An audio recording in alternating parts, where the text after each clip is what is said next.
لهم أعين لا يبصرون بها ولهم آذان لا يسمعون بها أولئك كالأنعام بل هم أضل أولئك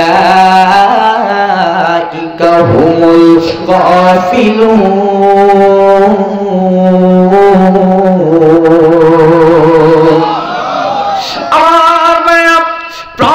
বাবা আল্লাহ পাক রব্বুল আলামিন তিনি জানিয়ে দিলেন আমি আল্লাহ একদল জিন এবং মানুষ বানিয়েছি ওই সমস্ত জিন এবং মানুষ জাহান্নামী হবে কোন কোন জিন এবং মানুষ জাহান্নামী হবে আমি বলছি শুনুন আল্লাহ তাআলা বলেন আমি তাদেরকে সুন্দর একটা অন্তর দিয়েছি তা দিয়ে তারা আমি আল্লাহর কথা কখনো চিন্তা ভাবনা করে না আল্লাহ পাক বলেন আমি তাদেরকে সুন্দর দুইটা চোখ দিয়েছি দেখার জন্য সেই চোখ দিয়ে তারা সত্যকে কোনোদিন দেখে না আমি তাদেরকে শোনার জন্য সুন্দর সুন্দর দুইটা কান দিয়েছি সেই কান দিয়ে তারা কখনো সত্য কথা শোনে না ওরা যদি সত্য কথা কোনোদিন শোনে তাহলে ওদের গায়ের মধ্যে আগুন ধরে যায় ঠিক কিনা এইরকম ভণ্ড বাটপার আছে না নাই কোরআনের হক কথা শুনলে মাহফিল বাধা দেয় আছে না নাই আল্লাহ তাআলা বলেন ওই সমস্ত লোক হলো জানোয়ারের মতো শুধু তাই নয় বরং তার চেয়েও নিকৃষ্ট পথভ্রষ্ট উলাইকা হুমুল গাফিলুন ওই সব লোক হলো গাফিল নির্বোধ এই কথা ঠিক কি না কথায় কি কষ্ট পাইতেছেন আপনারা না কষ্ট হয়নি না না আমার ভাইরা কষ্ট হইলে কিন্তু চলবে না আমি হক কথা বলার চেষ্টা করতেছি আমি আপনারাই বলেন কোরআন হাদিসের বাইরে কোনো ফাহিশা কথাবার্তা বলেছি না বলেছি না কোনো কিসসা কাহিনী বলেছি না কোরআন হাদিস থেকে বলার চেষ্টা করেছি আমি আল হাক্কু মুররুন হক কথা সব সময় তিতা আমার কাছে কথা হলো আগে তিতা খাবো পরে মিষ্টি খাবো ঠিক কি না একটা কথা সব সময় মনে রাখবেন সত্য কথা বলে মিথ্যা কথা বলে কাউকে হাসানোর চাইতে সত্য বলে কাঁদানো অনেক ভালো ঠিক কি না এই জন্যই আমি হক কথা বলার চেষ্টা করতেছি কেউ যদি কষ্ট পান কারো বিরুদ্ধে যদি চলে যায় তাহলে কিন্তু আমার কিছু করার হক কথা যদি না বলি তাহলে আমারে ধরবে কেডা আল্লাহ তাহলে তো আমারে আল্লাহ ধরবে হক কথা বলস নাই হক কথা বলস নাই নিজে যেটা বলছো ওইটা নিয়ে কাম করো নাই তোর জিহ্বা আমি আগুনের কেচি দিয়ে কাটবো ঠিক কিনা এই জন্য হক কথা বলতে হবে হকের পথে থাকতে হবে আমি ফার্স্টে আগেই বলেছি হকের পথে থাকতে হলে অনেক স্ট্রাগল আপনাকে করতে হবে অনেক কষ্ট সহ্য করতে হবে কষ্টটা সহ্য হয়ে গেলেই আপনি কামিয়াব হয়ে যাবেন কি কথা ঠিক কিনা আমার ভাইয়া দুনিয়ার জমিনে আল্লাহ তাআলা আমাদেরকে পরীক্ষা দেওয়ার জন্য পাঠালেন পরীক্ষার হলে আমাদেরকে পরীক্ষা দেওয়ার জন্য পাঠালেন যদি আমরা ঠিকঠাক মতো পরীক্ষা দিয়ে দুনিয়ার জমিন থেকে কবরে যেতে পারি তাহলে কিন্তু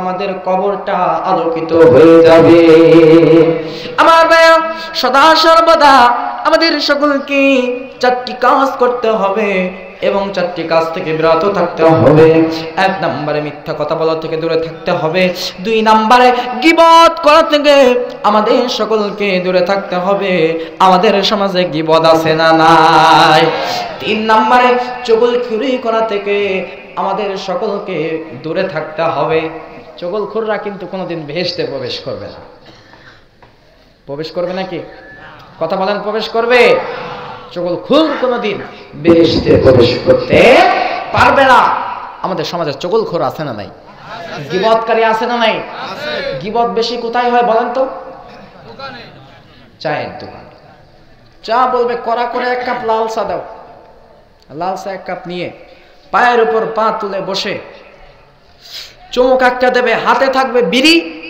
আর বলবে অমুক দেখলাম অমুক করতেছে আবার তমক ভালো না অমুক ভালো না তমক ভালো না আর বেটা তুই গীবত করতেছস তুই তো নিজেই ভালো না ঠিক কিনা কথা বলেন ঠিক কিনা এই জন্যে গীবতকারী আমাদের সমাজে প্রচুর আছে আর আমি বেশিরভাগ মা বোনদেরকে আমি বলে দিতে চাই যখন মা বোনেরা 5-6 জন এক জায়গা যখন বসে সারা গ্রাম না সারা বাংলাদেশের খবর তারা বলা শুরু করে এমন কোনো খবর নাই যে তারা পাবেন না কিসের বিবিসি ব্রিটিশ ব্রডকাস্টিং কিসের বিবিসির চাইতেও মারাত্মক হলো তারা, ঠিক কিনা? এই জন্য মা বোনেরা অতি সাবধান, গীবতকারী যদি হয়ে যান তাহলে কিন্তু গীবতের গুনাহ আল্লাহ সহজে মাফ করবে না, কথা ঠিক কিনা? আমার ভাইয়া, গীবত করা থেকে, চুগলখড়ি করা থেকে আমাদের সকলকে দূরে থাকতে হবে। আর 4 নম্বরে প্রস্রাবের সাফাইয়ের প্রতি অবহেলা করা থেকে দূরে থাকতে হবে।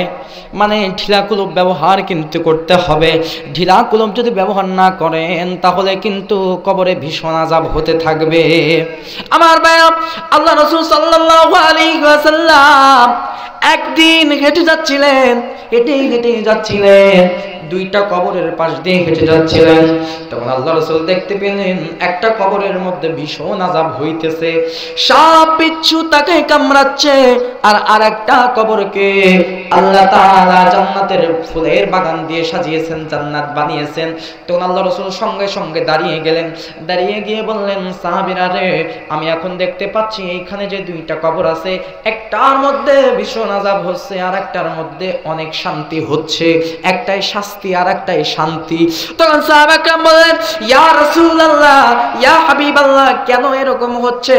তখন আল্লাহ রাসূল বলেন, যে লোকটার কবরে শাস্তি হচ্ছে ও দুনিয়ার জমিনে ঢিলা কলব ব্যবহার করতো না, ও প্রস্রাবের সাফাইয়ের প্রতি অবহেলা করতো, এই জন্য ওর কবরে শাস্তি হচ্ছে। আর যার কবরে শান্তি হচ্ছে, কবরকে জান্নাতের বাগান বানানো হয়েছে, সে দুনিয়ার জমিনে পাক পবিত্র থাকতো, ঢিলা কলব ব্যবহার করতো, এই জন্য আল্লাহ তাআলা তার কবরখানাকে জান্নাতের বাগান বানিয়ে দিয়েছেন। বলি সুবহানাল্লাহ। শুধু 4টাই নয়, আরো অনেক কাজ আছে যেগুলো আমাদের করলে হবে না। তার মধ্যে আরেকটা হলো হারাম খাওয়া থেকে দূরে থাকতে হবে। হারাম আছে না নেই? সুদ আছে না নেই? ঘুষ আছে না নেই? সুদ ঘুষের কথা বললে একদল লোক বলবে যে সালমান রাজি ভালো না, আমি তো কই আমি তো ভালো না, ভালো লইয়া থাইকো, ঠিক কিনা? হ্যাঁ, কথা বলেন। হারাম ভক্ষণ করা থেকে দূরে থাকতে হবে। আল্লাহ রাসূল হাদিসের মধ্যে বলেন, লা ইয়াদখুলুল জান্নাতা জাসাদুন গুযিয়া বিল হারাম, হারাম ভক্ষণকারী কোনদিন জান্নাতে প্রবেশ করবে না, সে জাহান্নামে থাকবে। ইবাদত কবুল হওয়ার 1 নাম্বার শর্ত হচ্ছে হালাল রুজি, ঠিক কি না? হালাল ইনকাম ছাড়া কি ইবাদত কবুল হবে নি? কবুল হবে না। সারা জীবন ইবাদত করলাম, লোক দেখানো ইবাদত, সুদের টাকায় ইবাদত, সুদের টাকায় হজ, ঘুষের টাকায় হজ, মাসে 3 বার করে হজে যায়, মাসে 3 বার উমরায় যায়, এত টাকা আসে কই?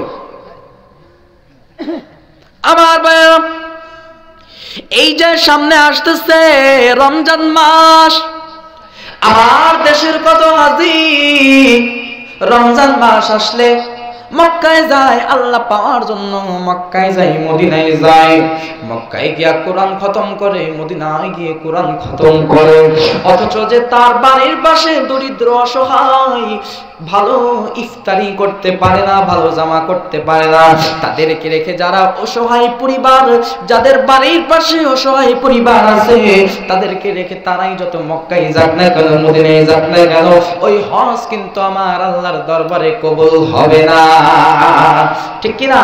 এই জন্য আল্লাহ রাসূল সাল্লাল্লাহু আলাইহি ওয়াসাল্লাম বলেছেন, খাঁটি মুসলমান ওই ব্যক্তি যার হাত ও মুখ থেকে অপর মুসলমান নিরাপদ থাকে। আর আল মুসলিমু আখুল মুসলিম, মুসলমান মুসলমানের ভাই, ঠিক কি না?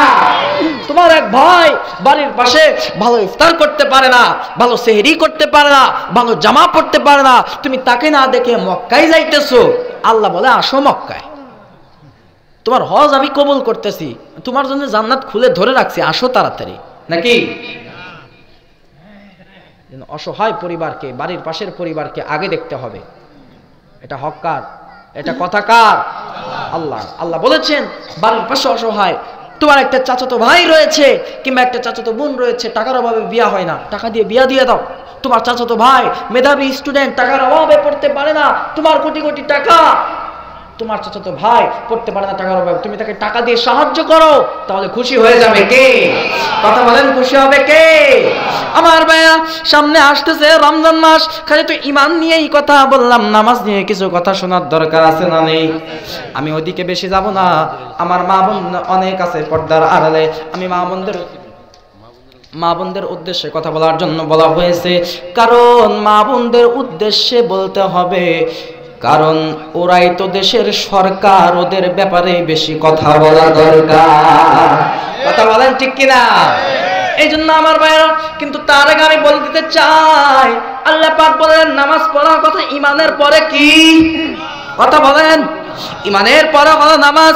আল্লাহ পাক বলেন ওয়া আকিমুস সালাতা ওয়া আতুস যাকাতা ওয়ারকাউ মা'আর রাকিঈন।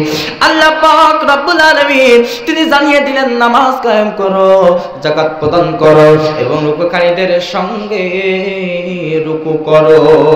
আমার ভাইরা, কিয়ামতের ময়দানে আগে জিজ্ঞাসা করা হবে না, আরে সালমান রাজি, আরে আব্দুর রহমান, আব্দুর রহিম, আরে অমুক, আরে তমুক, তোমার দুনিয়ার জমিনে কয়টা গাড়ি ছিল, কততলা বাড়ি ছিল, কয়টা সুন্দর নারী তোমার ছিল, দুনিয়াতে কত বিঘা জমি তোমার ছিল, এইগুলা কিন্তু আগে জিজ্ঞাসা করা হবে না। আগে জিজ্ঞাসা করা হবে আউয়ালু মা ইউহাসাবু বিহিল আবদু ইয়াউমাল কিয়ামাতিস সালাহ। আল্লাহ রাসূল বলেন কিয়ামতের ময়দানে সর্বপ্রথম বান্দা বান্দির নামাজের হিসাব নেওয়া হবে। কিসের হিসাব নেওয়া হবে? হ্যাঁ, এখন একটা কথা না বললেই নয়, নামাজের হিসাব যেহেতু আগে নেওয়া হবে, আমাদের সমাজে বর্তমান ডিজিটাল মুসল্লি বের হয়েছে। ভাই বেসটা সম্ভবত বেড়ে গেছে, দেখেন তো আমাদের সমাজে বর্তমান ডিজিটাল মুসল্লি বের হয়েছে। ডিজিটাল মুসল্লি আছে না নাই? একটু খুব খেয়াল করে শোনেন, এই ডিজিটাল মুসল্লি কারা? এক নাম্বার, যারা প্রতিদিনই নামাজ পড়ে, প্রতিদিনই নামাজ পড়ে, কিন্তু ফজরে পড়লে জোহর পড়ে না, জোহর পড়লে আসর পড়ে না, মাগরিব পড়লে এসব পড়ে না। এরকম মুসল্লি আছে না নেই? আপনাদের এদিকে মনে হয়নি আছে নাকি? আচ্ছা, আছে। তাহলে আর এক ধরনের মুসল্লি আছে, যারা সপ্তাহে 6 দিন এদেরকে মসজিদে পাবেন না। এদেরকে আমি বলি হলো সাপ্তাহিক মুসল্লি। কি মুসল্লি? এদেরকে শুধু সপ্তাহে একদিন পাবেন। বলেন তো কোন দিন? শুক্রবার। আজকে কোন দিন? শুক্রবারের দিন। যত 12টা যদি পার হয়ে যায় তাহলে শনিবার। আমরা তো শুক্রবারেই মাহফিল শুরু করেছি, ঠিক কিনা? তো এদেরকে শুক্রবারে পাবেন শুধু মসজিদে। আর আরেক ধরনের মুসল্লি আছে, এদেরকে বলা হয় বাৎসরিক মুসল্লি। কি মুসল্লি? বাৎসরিক মুসল্লি। এরা কোনো সময় নামাজ পড়ে না। এদেরকে বছরে 2 বার নামাজে দেখতে পাবেন। বলেন তো কোন দেয়? ঈদুল ফিতর, ঈদুল আযহা, 2 ঈদের নামাজে এদেরকে পাবেন। আমার ভাইয়া, এদেরকে পাওয়া যায় 2 ঈদের নামাজে। সারা বছর নামাজের খবর নাই, রোজার খবর নাই, কিন্তু ঈদের দিন আসলে লম্বা জামা পরবে, পাঞ্জাবি পরবে, গায়ে নানান রঙের স্প্রে, আতর, সেন্ট লাগাবে, সেন্ট লাগিয়ে টুপি একটা পরবে, বগলের মধ্যে জায়নামাজ একটা নিবে, জায়নামাজ একটা নিয়ে ঈদগার মাঠে ঈদের নামাজের কাতারে আগে আগে যাবে। এদের মতো ভণ্ড মুসল্লির কারণে যারা সারা মাস কষ্ট করে রোজা রাখলো, যারা সারা বছর নামাজ পড়লো, এদেরই ঈদগার মাঠে জায়গা হয় না। আমার ভাইয়া, এটা হলো বাৎসরিক মুসল্লি। আর এক ধরনের মুসল্লি আছে আনুষ্ঠানিক মুসল্লি। এদেরকে পাবেন যদি শুনে যে অমুক বাড়ি 40 আছে, অমুক দিন অমুক বাড়ি দাওয়াত আছে, সেই দিন তাড়াতাড়ি মসজিদে যায়। মসজিদে জিলাপি থাকলে জিলাপি নেওয়ার জন্য আগে আগে মসজিদে যায়। আছে না নেই? আছে না নেই? আর আরেক ধরনের মুসল্লি রয়েছে যারা সারা বছর নামাজ পড়ে না। এদেরকে আমি বলি মাসিক মুসল্লি। এরা বছরে একটা মাস নামাজ আদায় করে। বলেন তো সেইটা কোন মাস? রোজার মাস। এই যে সামনে আসতেছে রমজান মাস, কয়েকদিনের মধ্যে এরা রমজান মাসেও তাও 5 ওয়াক্ত না, শুধু 1 ওয়াক্ত। বলেন তো কোন ওয়াক্ত? মাগরিবের ওয়াক্ত। ওরা আরেকজন বলে তারাবি। হ্যাঁ, তারাবি পড়ে এরা। এরা শুধু মাগরিবের ওয়াক্ত নামাজ পড়ে, কারণ মসজিদের মধ্যে ইফতার গুলো দেয়, এই ইফতার খাওয়ার জন্য এরা শুধু মাগরিবের নামাজ পড়ে। এদেরকে নিয়ে আমি বলতে চাই, দাড়ি সাটা গোফে আটা গাজাই মারে দম, নামাজ নাই রোজা নাই ইফতার খাওয়ার জম। ঠিক কিনা? এই ইফতার কর মুসল্লি আছে নেই? আমার ইফতার কর মুসল্লি আছে নেই? কারা কারা আছে না হাত তোলেন। ইফতার কর মুসল্লি আমার আপনার সমাজে অভাব নেই। এই ইফতার করতে অবস্থা এমন হয়, সারাদিন রোজা রাখে না। এই ইফতার কর মুসল্লির একটা ভালো দিক আছে, এরাও কিন্তু পর্দা করে। করে কি করে না বলেন তো? কোথায় পর্দা করে? চায়ের দোকানে গিয়ে পর্দা করে। পর্দার ভিতরে বসে চা কলা রুটি অমক সমক খাইয়া বা একটা ঢেক দিয়া বাহিরে এসে এমন নাটক করে। আর ইফতারের আগে বিকালবেলা রাস্তার পাশ থেকে গাছের ডাল, নিমের ডাল একটা ভেঙে নিয়ে দাঁতের মধ্যে ঘষতে ঘষতে তসবি একটা হাতে নিয়ে মসজিদের বারান্দায় গিয়ে একা একটা ফ্যান ছেড়ে দেয়, হাত পা ছড়াই দিয়ে বসে পড়ে। এদের চাইতে বড় রোজাদার আর কেউ নাই। আছে না নেই? আরো কথা বলেন, আছে না নেই? আল্লাহ পাক এই সমস্ত মুসল্লি থেকে আমাদেরকে ইবাদত করুন, বলে আমিন। আমিন আমিন মাওলা, আমিন আমিন। মোদের সবার তুমি আল্লাহ হইয়া জামিন। আরে কোটি টাকার মালিককে দেখো, অভাব হয় না দূর। গরিব ঘুমায় আরাম করে, মনটা বাহাদুর। আরে ফেরাউনের লাশটা দেখো মিশর জাদু ঘরে, খাইরা মাছি পোকা পাখি সবাই ঘৃণা করে।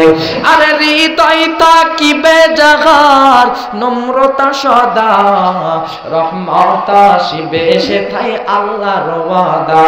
আরে বড় বড়াই করলে খোদা রহমত আসে না, নিজেকে তুমি ছোট মনে করিও সদা।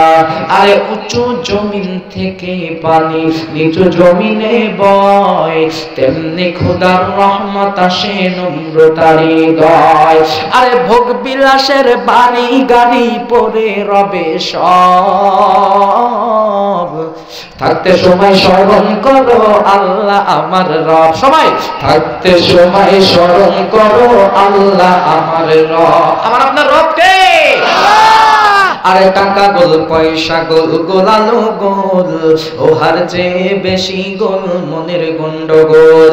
আরে নিম তিতা নিন্দা তিতা আরো তিতা হর, ওহার চেয়ে বেশি তিতা 203 ঘর। ঠিক কিনা?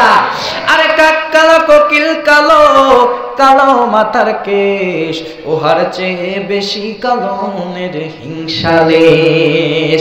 আমার ভাইয়া পরিশেষে একটা কথা জানাই, নামাজকে কায়েম করতে হবে, যাকাত দিতে হবে, ঈমানকে মজবুত করতে হবে। কোন কোন বিষয়ের উপর ঈমান আনতে হবে আমি বলছি শুনুন। আল্লাহ তাআলা বলে দিলেন কোন কোন বিষয়ের উপর ঈমান আনতে হবে।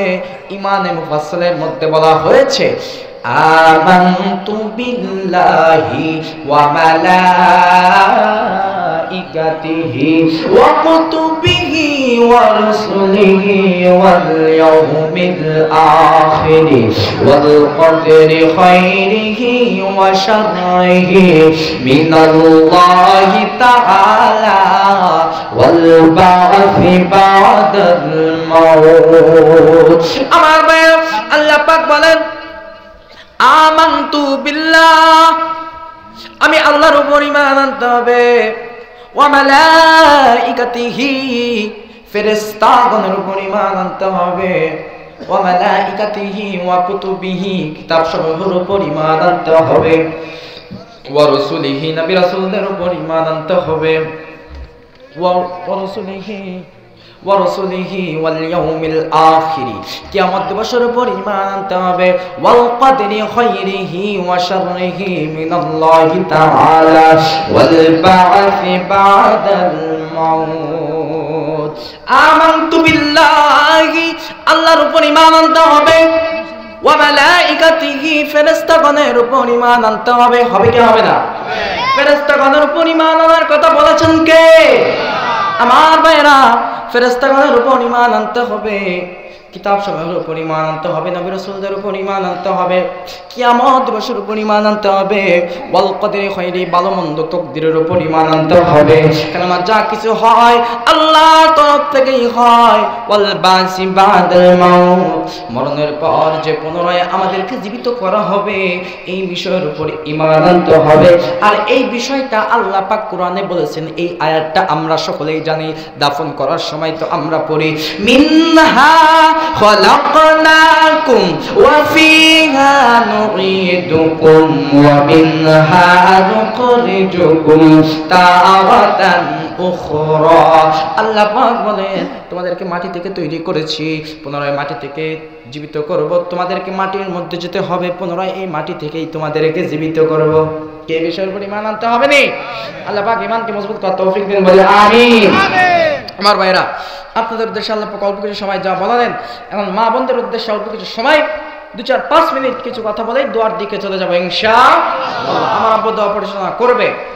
যেখানে আমাকে প্রধান বক্তা রাখা হয়, আপনারা প্রধান আলোচকে এখানে রেখেছেন, আপনাদের দোয়া ভালোবাসা যেখানে শেষে আলোচনা করতে হয়, আর আপনাদের দোয়াতে সব জায়গা শেষে আলোচনা করা লাগে। তো যেখানে শেষে আলোচনা করি সেখানে আমার আব্বু দোয়া পরিচালনা করে। না, মুরব্বীদেরও দরকার আছে, আছে না নেই? আছে না নেই? মুরব্বীদেরকে, যার মুরব্বী নাই তার মুরব্বীকে কথা বলেন, তার মুরব্বীকে শয়তান। তো এই জন্য মুরব্বীদেরও দরকার আছে, আমার আব্বু দোয়া পরিচালনা করবে। তার আগে আমি মা বোনদের উদ্দেশ্যে কিছু কথা বলতে চাই। পর্দার আড়ালের মা বোনেরা, আপনারা খুব খেয়াল করে আমার কথাগুলো শুনবেন। আল্লাহ পাক তো আপনাদেরকে অনেক মর্যাদা দান করেছেন, বলি সুবহানাল্লাহ। যদি মর্যাদা দান না করতেন তাহলে আল্লাহ তাআলা বলতেন না। কোরআনে আল্লাহ পাক বলেন, আনিশকুরুলি ওয়াল ওয়ালিদাইকা ইলাইয়াল মাসির। আল্লাহু আকবার। আল্লাহ পাক বলেন, তোমরা তোমাদের রবের শুকরিয়া আদায় করো এবং তোমরা তোমাদের মা বাবার শুকরিয়া আদায় করো। সুবহানাল্লাহ। আল্লাহ তাআলা কেন বললেন মা বাবার শুকরিয়া আদায় করতে? আল্লাহ পাক বলেন, আমার শুকরিয়া এর জন্য আদায় করবে, কারণ আমি তোমাদেরকে যে নিয়ামত দান করেছি, এই নিয়ামত তোমরা শেষ করতে পারবে না। এটা অনেক বড় নিয়ামত। আমরা তোমাকে, আল্লাহ বলেন, আমি তোমাদেরকে যা দিয়েছি সব হলো আমার নিয়ামত। আমার নিয়ামত ভক্ষণ করো, এই জন্য আমার শুকরিয়া আদায় করবে। আর তোমাদের মা বাবা হলো তোমাদের জন্য নিয়ামত, কেননা তুমি যখন দুনিয়ার জমিনে জন্মগ্রহণ করেছিলে, তোমার গালের মধ্যে যদি তোমার মা শাল দুধ না দিয়ে যদি লবণ দিত তাহলে তুমি মারা যেতে।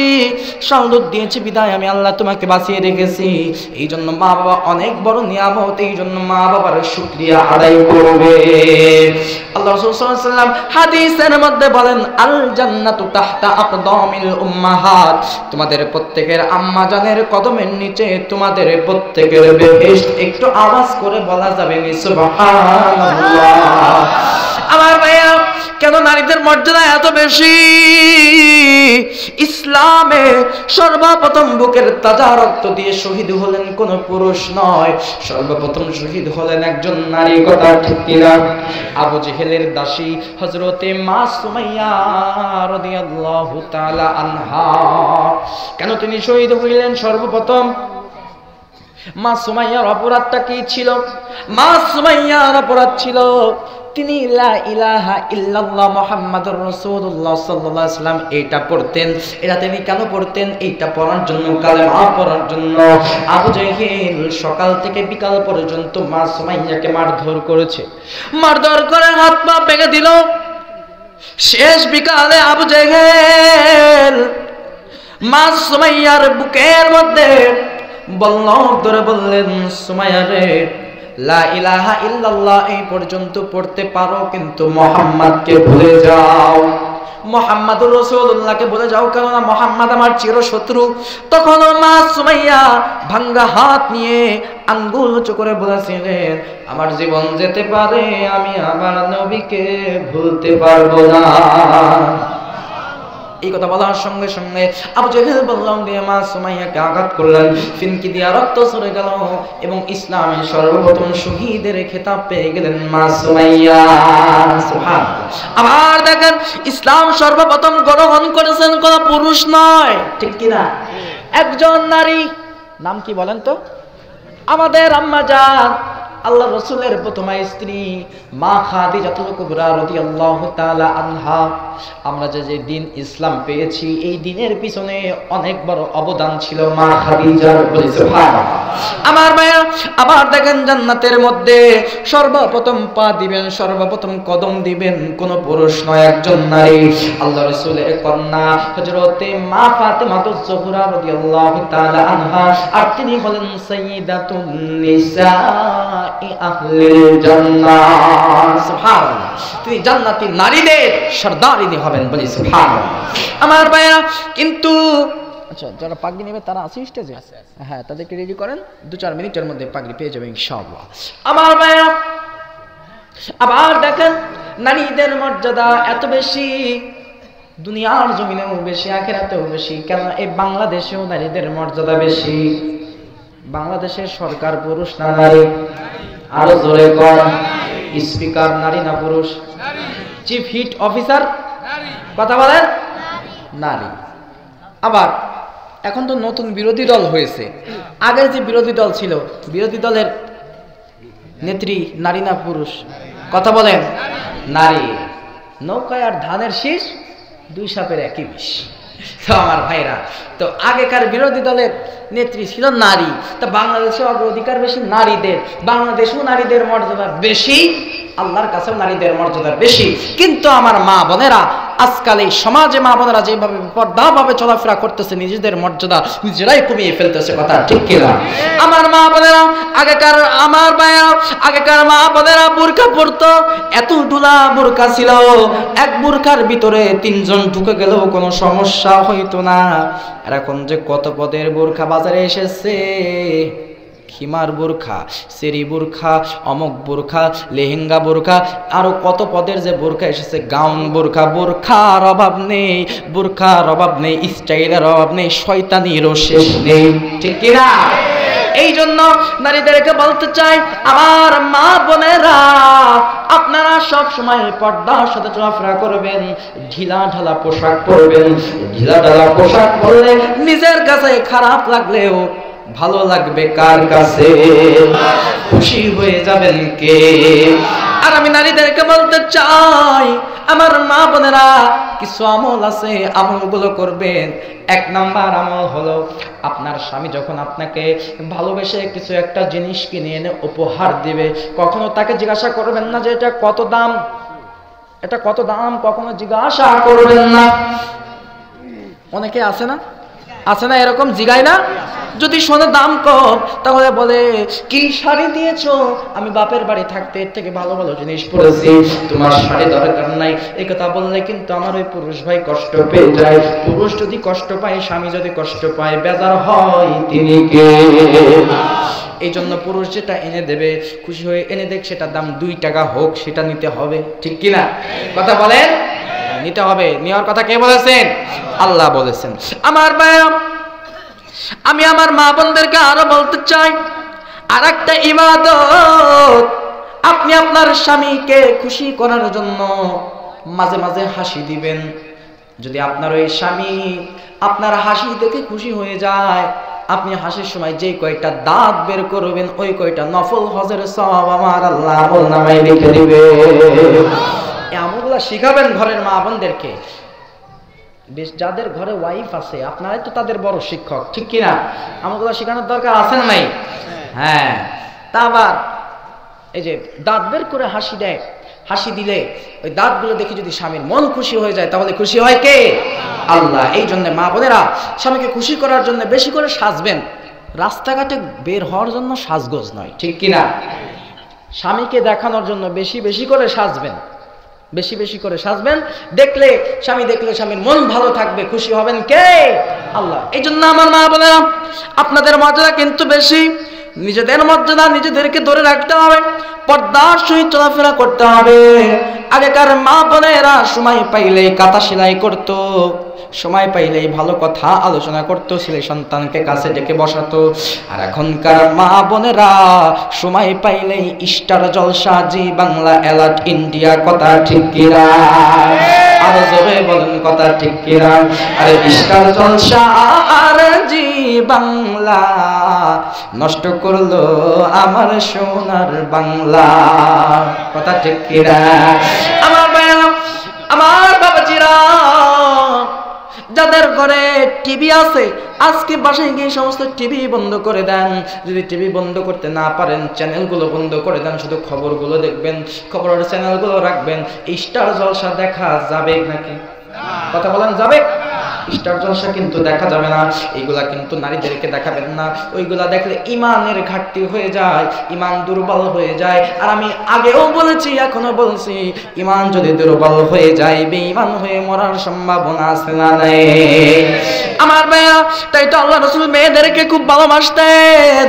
আল্লাহর নবীর কলিজার টুকরা ছিলেন মা ফাতিমাতুজ জোহরা রাদিয়াল্লাহু তাআলা আনহা। আল্লাহ রাসূল যদি কোথাও যেতেন, সবার শেষে মা ফাতিমার সঙ্গে দেখা করতেন। সফর শেষ করে যখন বাড়িতে ফিরতেন, সবার আগে মা ফাতিমার সঙ্গে দেখা করতেন। আল্লাহ রাসূল বলেন, সফর শেষ করে যখন বাড়িতে ফিরবে, যা কিছু হাদিয়া আনবে আগে দেওয়া শুরু করবে মেয়ে থেকে।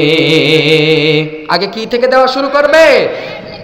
মেয়ে থেকে আগে দেওয়া শুরু করবে। কেননা মেয়েদের মর্যাদা ইসলামের সবচাইতে বেশি। মেয়ে দেখতে গেলে প্রথম অক্ষর লাগে ম। ম দিয়ে যে কথাগুলো শুরু করা হয়, সেই কথাগুলো, কাজগুলো ইসলামের সবচাইতে বেশি প্রশংসিত। মদিয়ে মুহাম্মদুর রাসূলুল্লাহ সাল্লাল্লাহু আলাইহি ওয়াসাল্লাম হয়, মদিয়ে মক্কা শরীফ হয়, মদিনা শরীফ হয়, মসজিদ হয়, মাদ্রাসা হয়, মুন্সি হয়, মুফতি হয়, মুহাদ্দিস হয়, মাওলানা হয়, মৌলভী হয়, মাহফিল হয়, তারপরে হলো মেলো। কথা ঠিক কি না? আমার বাবাজিরা, মেয়েদের জীবনে তিনটে স্তর আসে। কয়টা স্তর আসে? তিনটা ধাপ মেয়েদের জীবনে আসে।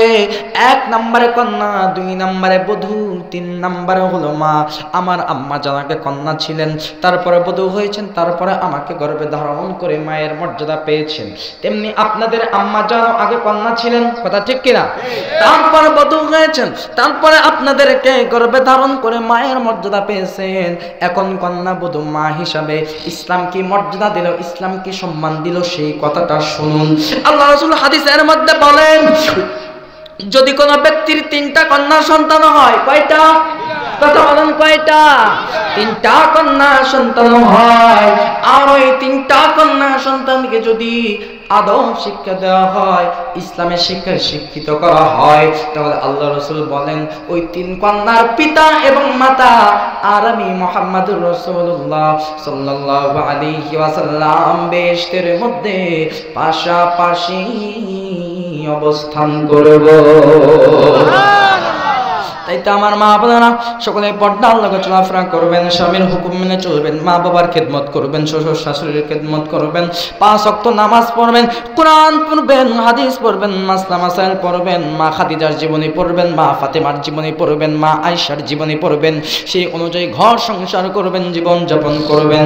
তাহলে দুনিয়াতেও শান্তি পাবেন, আখিরাতেও শান্তি পাবেন। ঠিক কি না? এই জন্য ঘরের নারীকে ইসলামিক বই কিনে দিবেন, মা খাদিজার জীবনী কিনে দিবেন, মা ফাতেমার জীবনী কিনে দিবেন, যাতে এইগুলা পড়ে একটু ডেভেলপড হয়, জীবনটা যাতে ভালো হয়। এইগুলা তো কিনে দেয় না, দেয় রবি ঠাকুরের উপন্যাস। ঠিক কিনা? এই কথা বলেন, আছে না নেই? এগুলা দেওয়া যাবে না। কেন দেয়? কারণ ডিজিটাল হয়ে গেছে যে সবকিছু, ওইগুলার তো চল নাই। এই ডিজিটাল নিয়ে একটা গজল নতুন লেখা হয়েছে, আমরাই লিখেছি, আমার আব্বু নতুন এই গজলটা লিখেছে। শুনবেন আপনারা? শুনবেন? শুনবেন নি?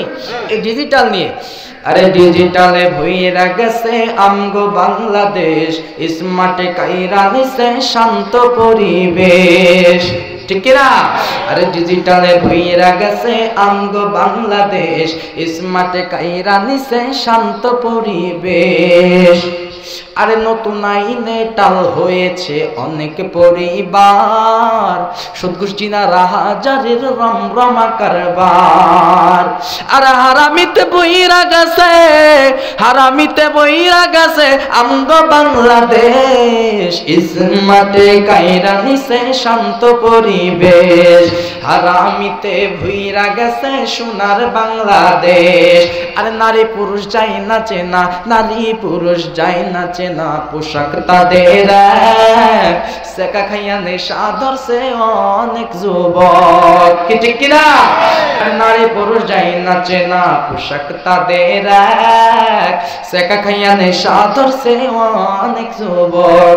আরে মুসলিম হইয়া ইসলাম সাইরা, মুসলিম হইয়া ইসলাম সাইরা ধরছে বেজাতিদের বেশ, ধরছে ইহুদিদের বেশ। স্মার্টে কাইরা নিছে শান্ত পরিবেশ, স্মার্টে কাইরা নিছে ঠান্ডা পরিবেশ। আরে প্রয়োজনীয় জিনিসের দামের ঊর্ধ্বগতি, বেনিশকাওয়ালা দিন মজুর অসহায় পরিবারের ক্ষতি। কথা বলেন ঠিক কিনা? আর কথা বলেন ঠিক কিনা? আরে প্রয়োজনীয় জিনিসের দামের ঊর্ধ্বগতি, বেনিশকাওয়ালা দিন মজুর অসহায় পরিবারের ক্ষতি। আরে টাকাওয়ালা টাকার জোরে অবৈধ ক্ষমতা ধরে, টাকাওয়ালা টাকার জোরে অবৈধ ক্ষমতা ধরে চলছে খাচ্ছে বেশ। স্মার্টে কাইরা নিছে শান্ত পরিবেশ, হারামিতে বইরা গেছে আমগো বাংলাদেশ। আমগো বাংলাদেশ কেন বললাম? আমি কিন্তু বাংলাদেশেরই সন্তান। আমার বাসা ফরিদপুরে, বুঝতে পারলেন? ফরিদপুরে এখানে দেখা যাচ্ছে অধ্যয়নরত, এখানে দেয় নেই, সব জায়গায় আমরা বলে দিচ্ছি অধ্যয়নরত, মানে পড়াশোনার জন্য মাদনাতুল উলুম আশরাফিয়া মাদ্রাসায়, এটা কলকাতায় অবস্থিত, এখানে থাকা হয় পড়াশোনার জন্য। কিন্তু আমার বাসা ফরিদপুরে, আমি বাংলাদেশের নাগরিক, পাসপোর্ট ভিসা করে ওইখানে যাই। বুঝতে পেরেছেন? বাংলার সন্তান, বাংলায় কথা বলি। কষ্ট পাইলেননি আপনারা? আমি কি কারোর বিরুদ্ধে বলেছি? আমি কি কাউকে গালি দিয়েছি? হ্যাঁ, দেই নাই। আমার ভাইয়েরা, এই জন্য একটা কথা, বুঝলে বুঝপাতা, না বুঝলে তেজপাতা। যুবকরা এগুলো ভালো জানে, কারণ ওরা তো এগুলাই দেখে বেশি, ঠিক কিনা? আমার ভাইয়েরা, এখন আজকের এই যে মাদ্রাসার উদ্যোগে মাহফিল, কয়জন পাখি নেবে? এই মাদ্রাসা থেকে 2 জন